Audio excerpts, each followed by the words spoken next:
व्रत शिव महापुराण कथा को कि व्रत बहुत बड़ा है, बहुत बड़ा व्रत है, तो उसको छोटा करने का भी तो तरीका शास्त्रों में कहा गया है। गुरुजी, हरतालिका तीज का व्रत इतना भारी होता है, करवा चौथ का व्रत इतना भारी होता है, तीज का व्रत इतना भारी होता है कि हम कुछ भी नहीं खाते, यहां तक कि मुख में जल भी आता है ना तो उसको भी हम निगल नहीं सकते।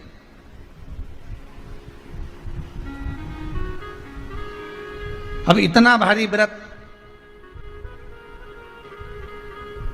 और शास्त्र कहता है कि हरतालिका तीज का उद्यापन तो पहले होता ही नहीं, एकादशी का तो हो जाता है।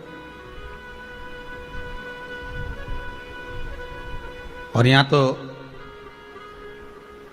हरतालिका तीज का, अब एकादशी का तो आप 26 एकादशी जब आपकी पूरी हो जाए, 3 वर्ष बाद अधिक मास आ जाए, 26 पूरी एकादशी का व्रत कर लो, तुम 11 पे करो, तुम्हारी मर्जी पड़े, 26 एकादशी पर जब व्रत करोगे तो ये आपके ऊपर है, 26 पर करो। पर हरतालिका तीज का जो व्रत है, इसका उद्यापन तो ना तो पहले होए और इसका उद्यापन ना 13 वर्ष के पहले होए।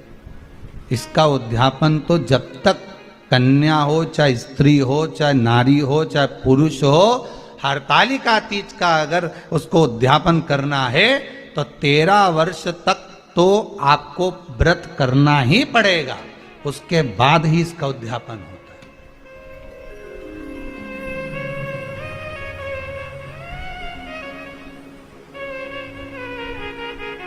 नहीं तो कहीं कहीं की माताएं तो बड़ी होशियार सोच के बैठी थी कि अब की साल उद्यापन कर, तो 13 वर्ष अगर आपके हो गए व्रत करते करते हरतालिका तीज का।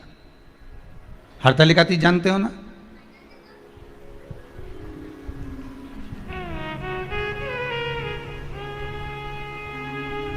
तेरह वर्ष अगर आपके हो गए भगवान की भक्ति को धारण करते करते, 13 वर्ष अगर आपके हो गए हैं भगवती स्मरण करते करते, उसके बाद में आप बड़े प्रेम से, बड़े आनंद से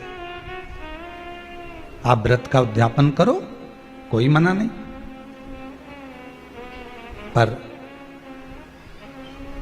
यदि आप उद्यापन कर रहे हो और आपका मन है कि मुझे उद्यापन करना ही है, तो 13 वर्ष तक जिस भाव से आप भगवान का व्रत कर रहे हो, साधना कर रहे हो, स्मरण कर रहे हो, उसी भाव से आप उसको करें।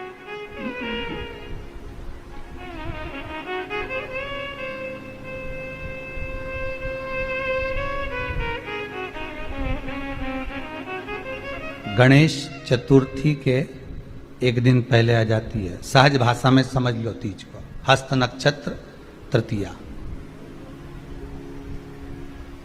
उसमें सबसे ज्यादा जरूरी है हरतालिका तीज का पूजन अगर आप कर रहे हो, और हरतालिका तीज का अगर आप स्मरण कर रहे हो, तो उसमें सबसे ज्यादा अगर कोई जरूरी है तो शंकर भगवान जहां विराजमान होते हैं उनके ऊपर उनकी 5 कन्याओं का होना जरूरी है। मतलब ऊपर फुलेरा बंधना जरूरी। फुलेरा का मतलब जानते हो? एक जैसे शंकर भगवान नीचे विराजमान है और ऊपर जो जलाधारी बनती है ना, तो जलाधारी की जगह पर शंकर भगवान की हरतालिका तीज के दिन जब नारियां पूजन करती हैं, माताएं पूजन करती हैं, कन्याएं पूजन करती हैं, तो उस पर जलाधारी की जगह फुलेरा बनता है। मतलब फूल की मालाएं उसमें लटका दी जाती है। अब कितनी माला लटकाना चाहिए?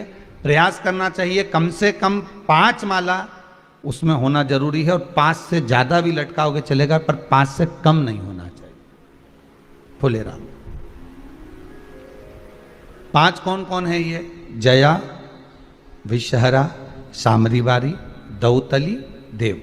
शंकर भगवान की 5 बेटी। इससे अधिक अगर आप लटका रहे हो तो शंकर भगवान की और भी बेटियों का व्याख्यान है। मनसा है, अशोक सुंदरी है, ये शंकर भगवान की पुत्रियां। नर्मदा जी का स्मरण आ जाता है, नर्मदा है। तो ऐसा बेटियों का तो आप ज्यादा लटकाओगे चले जाएगा, पर कम नहीं।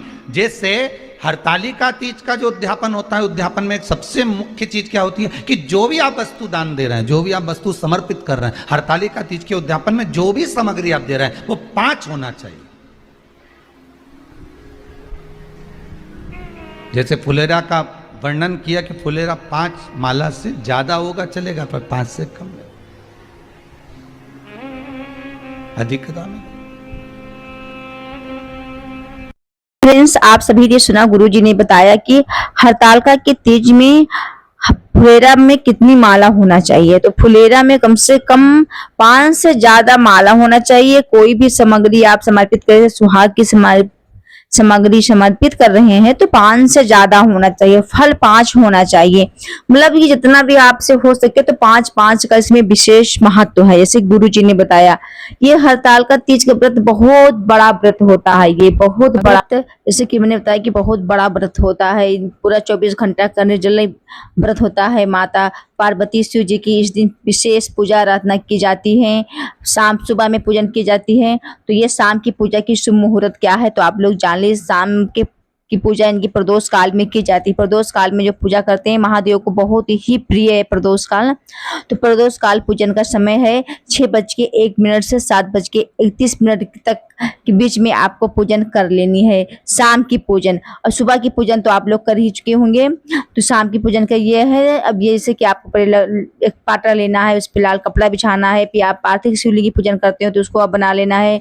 गौरी और गणेश भी आपको, पार्वती मैया को भी मिट्टी के ही बनाई जाती है, लेकिन यहाँ पे मैं गौरी और सुपारी के बना दी हूँ। सुपारी की गणेश, गौरी को बनाई हूँ। यह शंकर जी की प्रतिमा है जिसमें मैं चुनरी को उड़ा रही हूँ। इसी प्रकार आपको विधि विधान से माता पार्वती की पूजन करना है।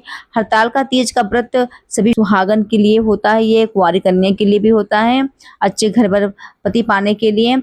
तो इस व्रत में बहुत ही माँ पार्वती ने शंकर को पाने के लिए व्रत को किया था। मैं जाके जंगल में इन्होंने तपस्या किया था, वहां पे इन्होंने पार्थिव शिवलिंग का निर्माण किया। 5 पत्ती समर्पित करके, जो भी अगर आपकी विशेष मनोकामना है तो कोई भी वृक्ष की 5 पत्ती को आप समर्पित कर दीजिएगा और अपनी मनोकामना बोल दीजिएगा।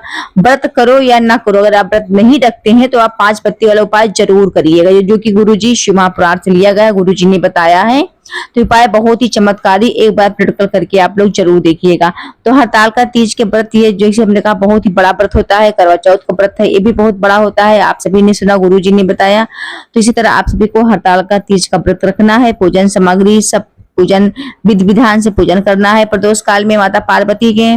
उसके बाद में फिर आपको, अगर आप रात में पानी पी लेते हैं तो आपको फिर पूजन करने के बाद में जब 4 पहाड़ बीत जाए तो आपको पानी अगर पीते हैं तो पी लीजिएगा, नहीं सुबह आप पीते हैं तो आप सुबह पीजिएगा, जिससे आप लोग को सामर्थ्य है उसी तरह आप लोग करिएगा कि पूजन संपन्न हो जाए। तो आपको फिर, अगर आप पानी रात में से हमने कहा पीते हो तो पी लीजिएगा, नहीं अगर सुबह आप पारण करते हो सुबह आप उठ जाइएगा। फिर नहा धो के पूजन मंदिर में पूजन वगैरह करने के बाद में फिर आपको विसर्जन, जो भी चढ़ी हुई सामग्री सबको एक एक करके विसर्जन कर देना है।